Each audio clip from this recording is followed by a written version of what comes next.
The International Labour Organization has warned the global economic crisis could lead to a dramatic increase in the number of people who lose their jobs.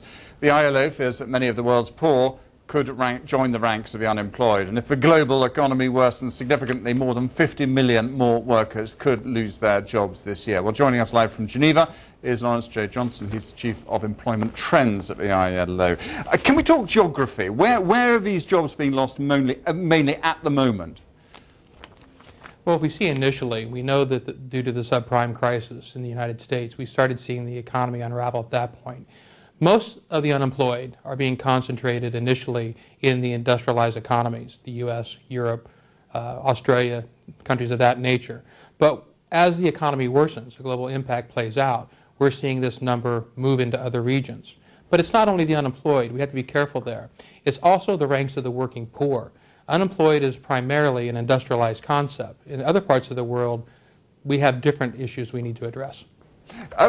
In terms of what's going to happen in the coming months, you say that unemployment obviously is going to get worse. Will it continue to decline in the Western economies, and then in Asia it'll sort of join the trend? And at the moment you can't see any stopping to that and any end to that. Well, what we're seeing and what we're looking at for 2009, we see unemployment continuing to rise. We say we're looking at right now, unemployment could hit an additional 50 million globally. That's a level of roughly 230 million. However, we also say that global working poor could rise to 1.4 billion, up almost 200 million. So it's basically depending where it hits. Unemployment will hit countries in Asia. We know that, the way the economy is unraveling and due to the linkages we now see in the global world. And what about the social and political problems that follow as a result of that? Do you see anywhere geographically, again, which is most vulnerable to those sort of problems and social upheavals?